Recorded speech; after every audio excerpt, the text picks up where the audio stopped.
let's go ahead and get started. So today we're going to finally go into the meat of this class, and we're going to start talking about linked lists. How many of y'all actually created a linked list from scratch? That didn't take this course before. You did? Was it an OOP or was it in a different class? I transferred. You transferred. Okay. All right. So I don't think y'all did it by hand in OOP, but you probably used a linked list class in OOP. Is that what happened? Maybe? Don't know. Array list? You did array list, right? Okay, so this is going to be similar. All right, so linked list, it's going to be our first linked data structure. And by linked, I mean so far with arrays, it's been a contiguous piece of memory. So you hold multiple data elements in one contiguous, or by continuous, I mean contiguous. It's one after another in memory. And a linked structure, you're going to have your piece of data, but then you're going to have a pointer pointing to where the next piece of data is. And in the simplest linked structure, that's pretty much all it is. You have your data and a pointer, and it points to the next one, which points to the next one, which points to the next one, until you're done. And so we're going to go over linked list, and we're going to hopefully have a solid understanding of the performance impacts of a linked list versus an array. All right, I never read the objectives because I always say them. And we've talked about unsorted array, that's great. Linked list, perfect. Hey, let's start drawing pictures because these slides are sometimes weird. Okay, so let's say, let's create a quick array. How am I doing? Can y'all see that? It's very light. All right, well then we are going to throw that marker away.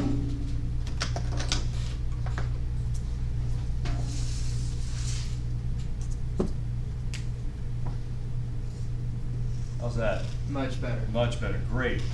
Really attached. Excellent. I love it when students can quantify their answers. All right. 1% better. Thanks. All right. Give me a number. 17. 17. 20. 20. 13. 13. 75. 75. Give me -1. -3. All right, that's good. All right, hopefully in memory, do I need to draw this in memory? But hopefully you see in memory that it would be this address, then we'll say that they're integers, so they're 4 bytes. 4 bytes down is the next one, 4 bytes down is the next one, 4 bytes down is the next one, et cetera, et cetera. So in a linked list, it's not going to work that way. Instead, we're going to have a node class or a node object of some sort. And this node is going to have 2 pieces of information. I'll go over here and I'll call it a, that didn't work out well. Singly, I don't know how to spell singly, linked list. And it's going to have, we'll just call it int data. And then we'll just say a pointer to next. I'll just call it next. And I'm going to put a question mark here because we don't quite know what the type should be. So what's going to happen here is if you want to convert this array to a linked list, you put the data here first, and then you're going to have a pointer that goes to the next piece of data, which will have the 20. And then you're going to have a pointer that goes to, hey, wait, what's this going to be? Which is 13. All right, we're doing great. And then since these are pointers, they don't have to be in any particular order, so we could do this for whatever reason, just for the fun of it. -3. Well, we do want it to maintain the same order. Oh. So we can make this one 75. And then just to emphasize that where they're out in memory doesn't matter.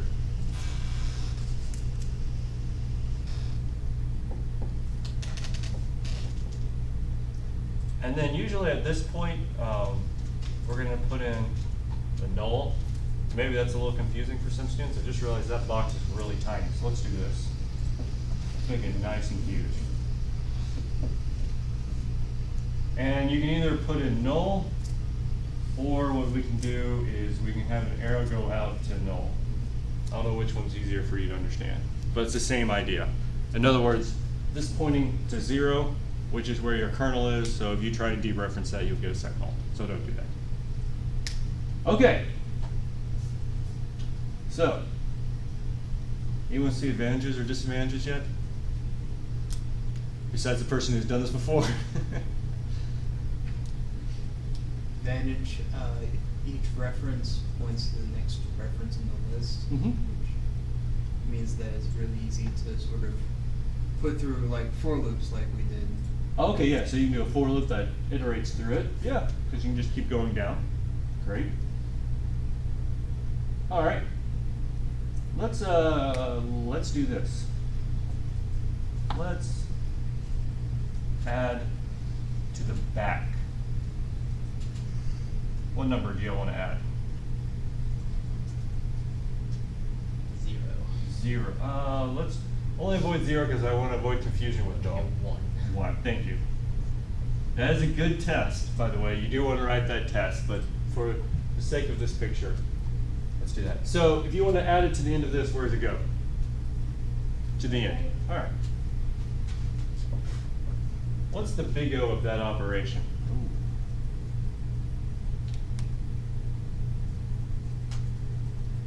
I think just Yeah, it's O of 1.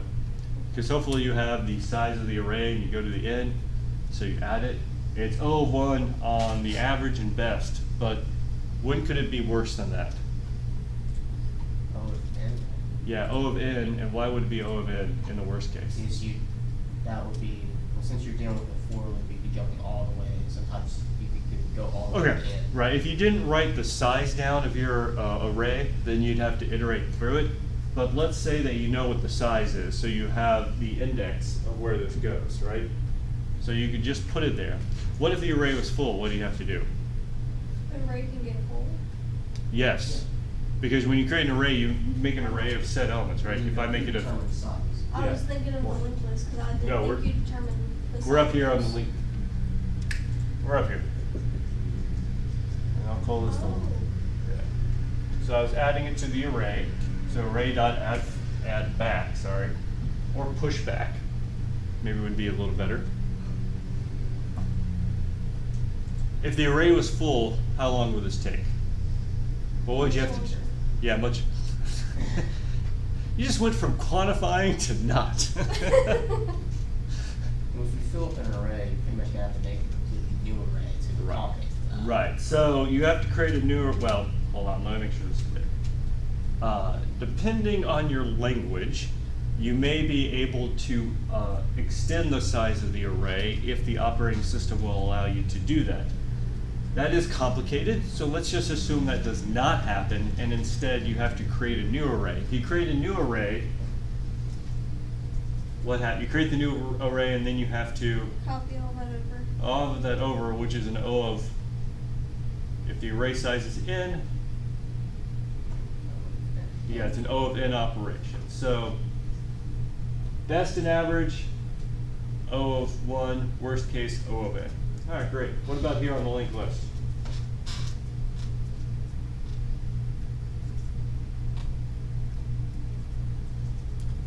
Well, it's a little tricky. Can you just find null and then replace it with a new box? So, right, we'll find null, so you could start here and just go all the way through to the end, and then you create a new box, or a new node. Let's use the word node, because that's what most people do. And then you just add a new node. So what was the big O of that? This is where it's a tricky question. And Why do you say it's n? as you're like cycling through trying to find null. All right, cycling through. So the thing about a linked list is if you have a head pointer and it points to the beginning, then yeah, you would have to cycle through. On the other hand, you could also keep a tail pointer that always points to the end, then you would add the element. Let's not do that with my finger. And then you just jump there, add the node, and then update tail to be at the end.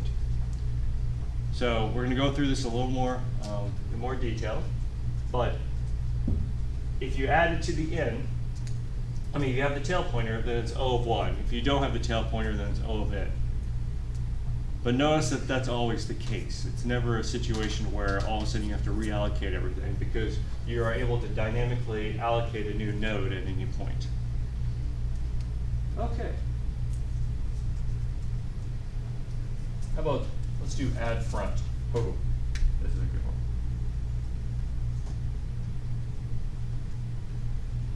Well, another number. 19. What do you have to do to the array? Move everything back a step and then place it into the front. And how big, what's the big O of that? Is that another thing? That's O of n. So this is always O of n for the array. Because you have to shift everything down, shift everything down, shift that down, shift that down, shift that down, and I really don't want to draw this. So I'm going to totally cheat. You can't do this in actual memory. That was cheating. All right. I mean, you can certainly try. Sure.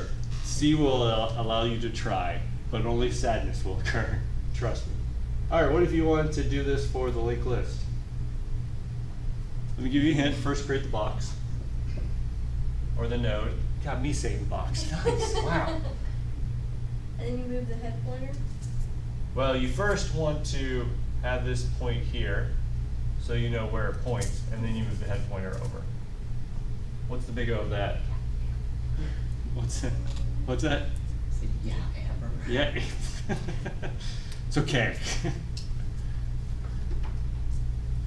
So what?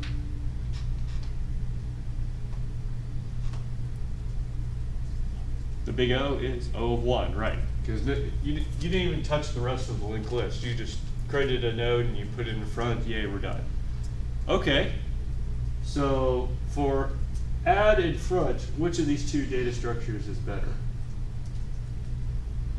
Nicholas. Linked list appears to be better. All right, then when is an array better? Probably sorting. Sorting? Ooh, it depends on what your sorting algorithm is, but good guess, good guess. What if I want to jump to the third element? Well, with the linked list, you don't really know what the third element is because it's not really known yet. Right, so you have to iterate down 3 times. What about the array? You have You just indexes. put in the so- You just jump to the index, right? So with a linked list, you can call it an O of n to find the nth element. An array, it's an O of 1 because you just jump right there. So here's the question, which data structure is better? Depends. It depends, there we go. But you see why it depends? Because it depends on what you're doing.